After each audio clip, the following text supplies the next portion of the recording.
So, a question I've often been asked. Where was the location of the Garden of Eden? For centuries, the Garden of Eden has been a legend, a story of paradise lost, a perfect world, untouched by time. The Bible describes the location of the Garden of Eden. Where's the Garden of Eden? Where life began before everything fell apart. But what if it was real? And what if we have finally found it? Forget the lush, dreamlike paradise from paintings. The truth is a lot stranger than anything I could have imagined. Ancient ruins, lost rivers, and a civilization that should not have existed, all pointing to one place. And it is rewriting everything we've been told. We live on a shell, and that inside the Earth is a hollow cavity. The clues have been hiding in plain sight, buried under thousands of years of change. Now, the puzzle pieces are coming together. Was Eden a real place? Who built it? And why was it erased from history? The answer is more shocking than anyone expected. God created humankind, Adam and Eve, and then placed them in the Garden of Eden. Adam and Eve got kicked out of Eden. God kicks the man and the woman out of the garden. And just like that, humanity lost its first home. But what if we didn't lose it? What if the Garden of Eden was a real place, and we have been looking in the wrong direction the whole time? This place in Turkey has thrown everything I thought we knew about ancient civilizations into question. The place where advanced ancient civilization once inhabited, or they used it. Where are the metal tools? Göbekli Tepe is a Neolithic site that is over 12,000 years old. That is older than the pyramids, older than Stonehenge, and older than any known civilization. It should not exist, but it does. Some researchers think it might have something to do with Eden, and the location raises some serious questions. Genesis describes a river flowing out of Eden and splitting into four: Pishon, Gihon, Tigris, and Euphrates. The last two still exist, but the first two, gone. If Eden was a real place, something massive must have reshaped the landscape. But here is where it gets strange. If you follow the Tigris and Euphrates upstream, they both lead back to the same region, Turkey. The Sumerians, one of the world's first civilizations, had their own story of a lost paradise. In the Epic of Gilgamesh, there is a divine garden filled with cedar trees. That might seem like a small detail, but cedar trees are not just anywhere. They naturally grow in Lebanon, Syria, and southern Turkey, right near Göbekli Tepe. Even more interesting, the Bible describes Solomon's temple being built almost entirely out of cedar. Everything keeps leading back to the same place: a lost paradise, an ancient civilization with a suspiciously similar story, and a site that should not exist, but does. If the Garden of Eden was real, this might be the closest we have ever come to finding it. And it is nothing like we imagined. If this wasn't enough, there's further proof that the Garden of Eden exists right here on Earth. Now, if a worldwide flood really happened, I know that at that time, between 12,800 and 11,600 years ago, truly global cataclysmic events involving rapid rises in sea level did occur, and suddenly the worldwide tradition of a global flood. Would the landscape not have been completely reshaped? That is exactly what some scientists argue. While many dismiss the idea of a global flood, there is undeniable evidence that massive floods did happen, especially around the end of the Ice Age. For most of the last 3 million years, Earth was trapped in freezing cycles, with huge ice sheets covering massive parts of the planet. But something changed around 12,000 years ago. This is right around the time Göbekli Tepe was built. Coincidence? The Ice Age ended, glaciers melted, and sea levels skyrocketed by 120 meters, drowning coastlines and transforming entire regions. Any place that might have resembled Eden would have been lost beneath these floods. For centuries, People assumed Eden was either a metaphor or an unreachable paradise. But the evidence says otherwise. The ancient rivers, the great flood, the gold-rich lands, and the earliest traces of human civilization all point to one place. The Garden of Eden was not just a myth. It was real, and it was right where everything began. It was in Turkey all this time. The search for the Garden of Eden has taken us deep into ancient landscapes, lost rivers, and buried civilizations. But what if Eden never truly disappeared? What if remnants of its beauty survived through the ages, evolving into one of history's greatest marvels, the legendary Hanging Gardens of Babylon? King Nebuchadnezzar II supposedly built these gardens for his wife, a paradise overflowing with lush greenery, cascading waterfalls, and towering terraces that defied the harsh desert landscape. For centuries, historians have debated whether the gardens were real or just another myth. But what if the Hanging Gardens were not just real, but also a reinvention of the lost Eden itself? Here is where things start to fall into place. Babylon sat in Mesopotamia, the land between the Tigris and Euphrates rivers, two of the four rivers that supposedly flowed from Eden. The region's rich soil made it an agricultural powerhouse, a land of abundance that mirrored the biblical description of paradise. And then there is the architectural genius of the gardens. Imagine a multi-layered sanctuary filled with exotic plants, artificial mountains, and intricate irrigation systems that brought life to an otherwise barren landscape. A human attempt to recreate the divine garden. It is not as far-fetched as it sounds. The most intriguing clue lies in the timeline.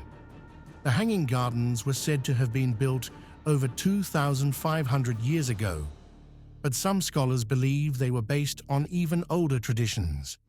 Ancient Sumerians, who lived in the same region, wrote about a sacred paradise long before the Babylonians.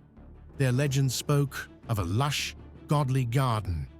Sounds a little too similar to the biblical Eden. Could it be that Nebuchadnezzar, inspired by ancient accounts, sought to resurrect what was lost? If Eden was ever a real place, it makes sense that its memory would endure, passed down through generations until someone tried to rebuild it. The Hanging Gardens may not have been the untouched paradise of Genesis, but they might have been the closest thing humanity ever created. A breathtaking, divine echo of the world's first lost home. A forgotten paradise buried beneath decades of decay. A botanical masterpiece swallowed whole by time.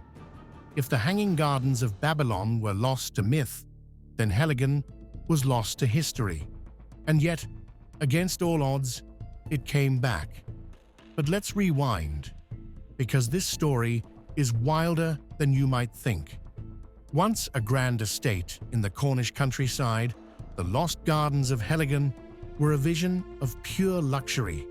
Built in the 18th century by the Tremaine family, this place had everything: rare plants from around the world, secret gardens, massive greenhouses, and pathways so perfectly designed they felt like something out of a dream. It was a living testament to power and wealth, an English version of Babylon's legendary gardens. But just like Babylon's masterpiece, Heligan didn't last. Then came World War I. The gardeners who kept this paradise alive left for battle, and most of them never returned. Without them, nature did what it does best. It took over. Ivy strangled statues, greenhouses shattered, and entire sections of the estate disappeared beneath a thick wall of brambles. Within a few decades, Heligan was completely unrecognizable. What had once been a vibrant oasis was now nothing more than a ghostly ruin, hidden in plain sight. And that should have been the end. But fate had other plans. In the 1990s, a group of explorers stumbled onto something strange. forgotten pathways leading deep into an overgrown wilderness. They pushed forward, cutting through the undergrowth, and what they found was nothing short of unbelievable. Underneath the layers of wild vegetation, Heligan's gardens were still there, frozen in time. Statues covered in moss, ancient trees still standing, and even a long-lost network of underground water systems, perfectly intact. It was as if the garden had been sleeping, waiting for someone to wake it up. What followed was one of the most ambitious restoration projects in history. Experts, volunteers, and historians worked tirelessly to bring Heligan back, breathing life into a place that had been abandoned for nearly a century. Today, it is one of the most famous botanical restorations in the world. But here is the real question. If an entire garden this massive could be forgotten for nearly 100 years, what else is out there still waiting to be found? If Heligan was a story of nature reclaiming its throne, Versailles is the exact opposite. It's a garden where nature was pretty much forced to obey. This was not a sanctuary of peace or a forgotten paradise buried under time. It was a battleground where human ambition won. Designed in the 17th century by King Louis XIV, Versailles was not just a garden, it was a declaration. The Sun King did not just rule France, he ruled nature itself. Covering over 2,000 acres, these gardens were carved into geometric perfection. No wildflowers, no tangled vines, no chaotic bursts of growth. Just precise symmetry, tree-lined avenues that stretched for miles, and fountains so massive they needed an entire network of reservoirs and canals to keep them flowing. Every inch was designed to show that even the natural world bent to the will of the king. But power like that comes at a cost. Versailles was not a garden that thrived on its own. It was an empire that had to be maintained. Thousands of gardeners worked day and night to keep it flawless. Flowers were replanted constantly, trees were trimmed into exact shapes, and the fountains, they needed entire teams just to make sure the water flowed on cue, perfectly timed for the king's afternoon stroll. It was paradise, but only if you stood at the top. Then came the revolution. The monarchy fell, and with it, the endless resources that kept Versailles pristine.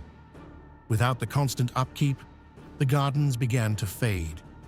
The rigid perfection softened, and for a moment, it seemed like nature might take back what it had lost. But unlike Heligan, Versailles was never completely abandoned. The world refused to let it disappear. Over the centuries, restoration after restoration ensured that the gardens remained as grand as ever. Where other wonders of the past crumbled, Versailles endured. Today, the gardens of Versailles are still a symbol of absolute power.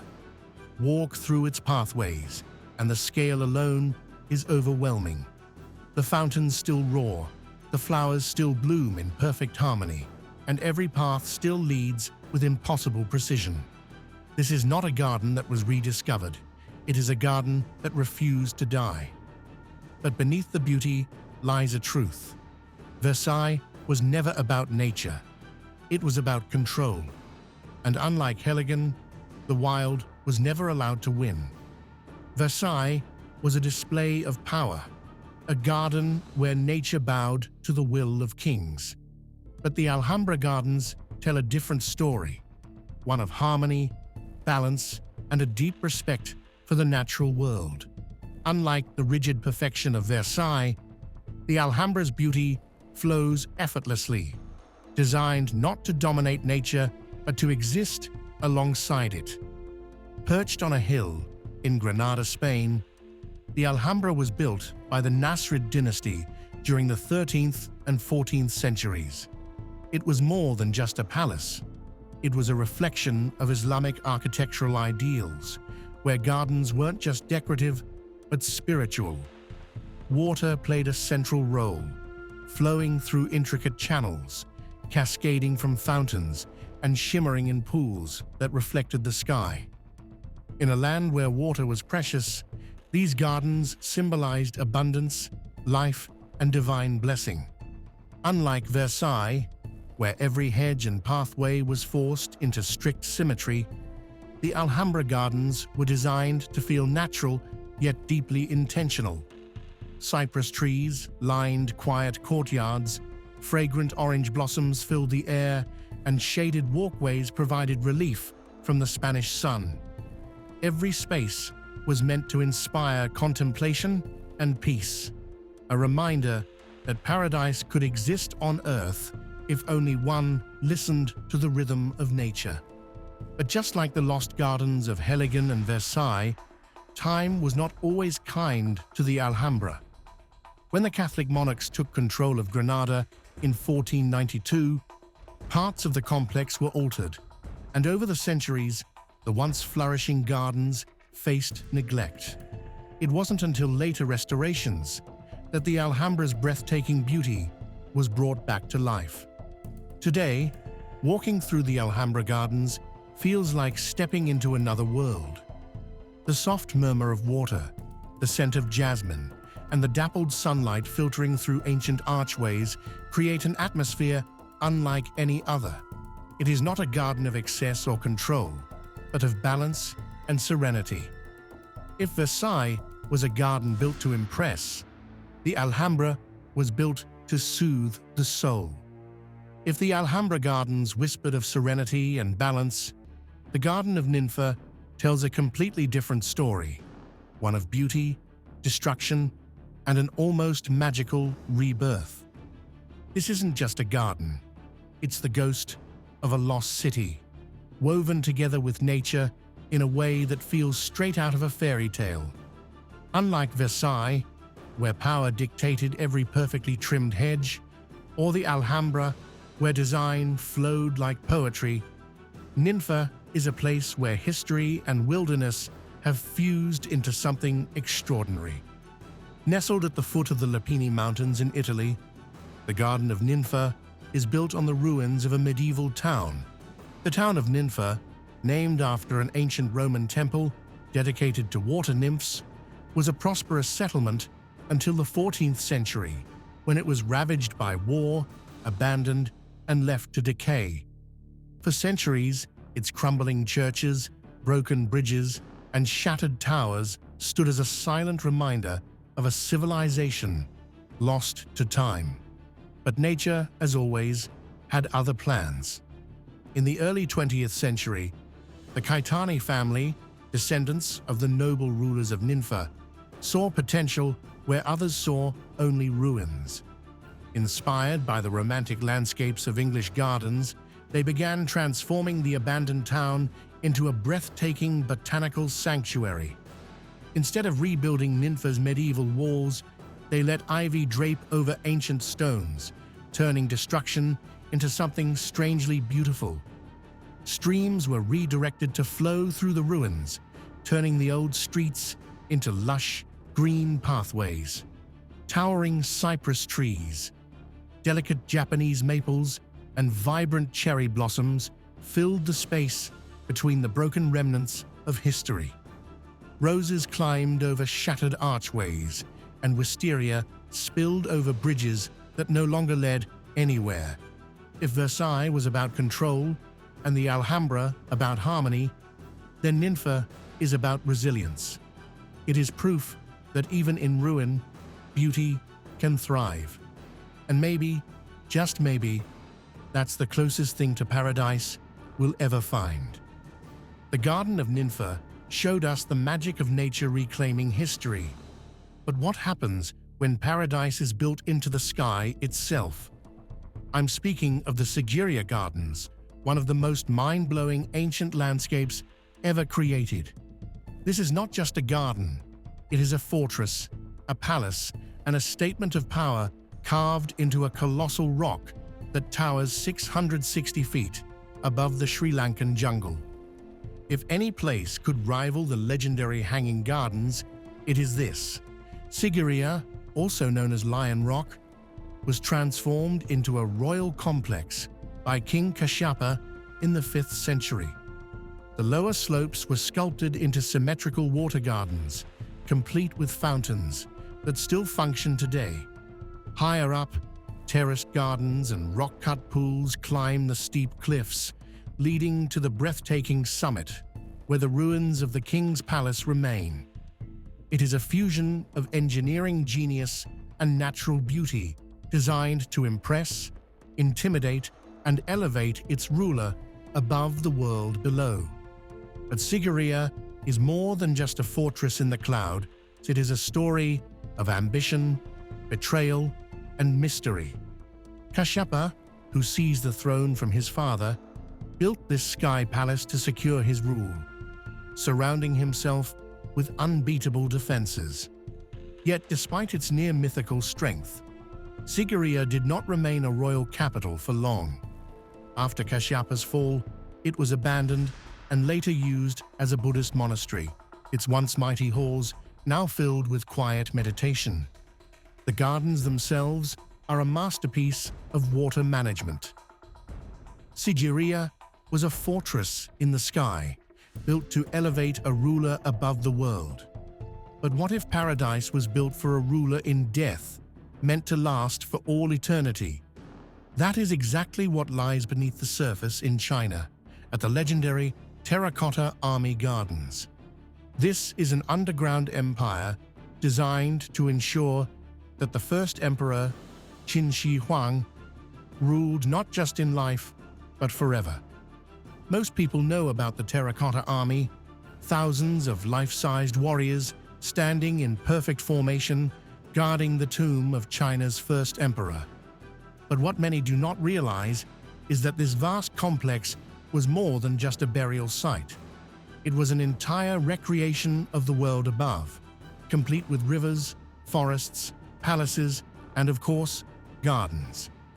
If the Hanging Gardens of Babylon were meant to impress the living, the gardens of Qin Shi Huang's mausoleum were created to sustain his soul in the afterlife. Ancient texts describe an underground kingdom filled with replicas of mountains, flowing rivers made of mercury, and a ceiling painted to resemble the night sky. While much of the tomb remains sealed, archaeological discoveries suggest that elaborate gardens once surrounded the mausoleum, filled with rare plants and symbolic landscapes meant to reflect the cosmic balance of the universe. Everything was designed to be perfect, eternal, and untouched by time. Unlike the living gardens of Versailles or the wild beauty of Ninfa, these gardens were not meant to change with the seasons. They were frozen in time, just like the Emperor's army. If the Garden of Eden was meant to be humanity's first paradise, then this was meant to be its last. The Terracotta Army Gardens were designed for an emperor's afterlife, an eternal kingdom sealed beneath the earth. But what if paradise was built not for the dead, but for the living? The Shalimar Bagh is here to prove just that. Enter Shalimar Bagh, the crown jewel of Mughal gardens, where beauty, power, and romance flowed like the water that runs through its terraces. If any garden could claim to be a piece of heaven on earth, this is the one. Built in 1641 by the Mughal Emperor Shah Jahan, the same visionary behind the Taj Mahal, Shalimar Bagh was more than just a royal retreat. It was an expression of Jannat, paradise, an earthly recreation of the Islamic concept of the Garden of Eden. Designed with perfect symmetry, the garden follows the Charbagh layout, 4 sections divided by flowing water channels, a signature of Persian-influenced Mughal architecture. But this was not just about aesthetics. Every detail was symbolic, meant to represent harmony between man, nature, and the divine. At the heart of Shalimar Bagh is water, the lifeblood of the garden. Fountains, pools, and waterfalls create a constant sense of movement and tranquility, reflecting the Mughal obsession with controlling nature.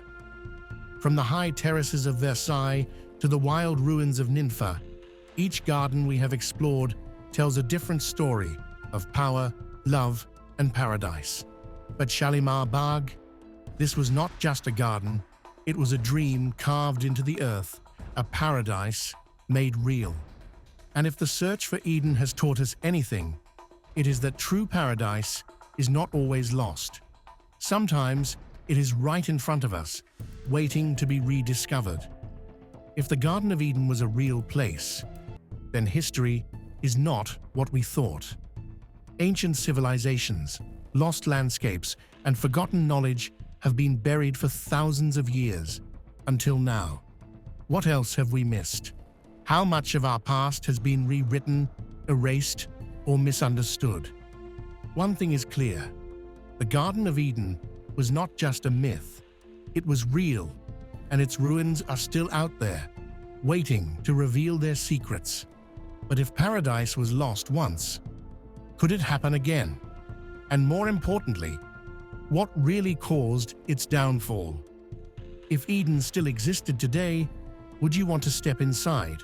Or is some knowledge better left buried?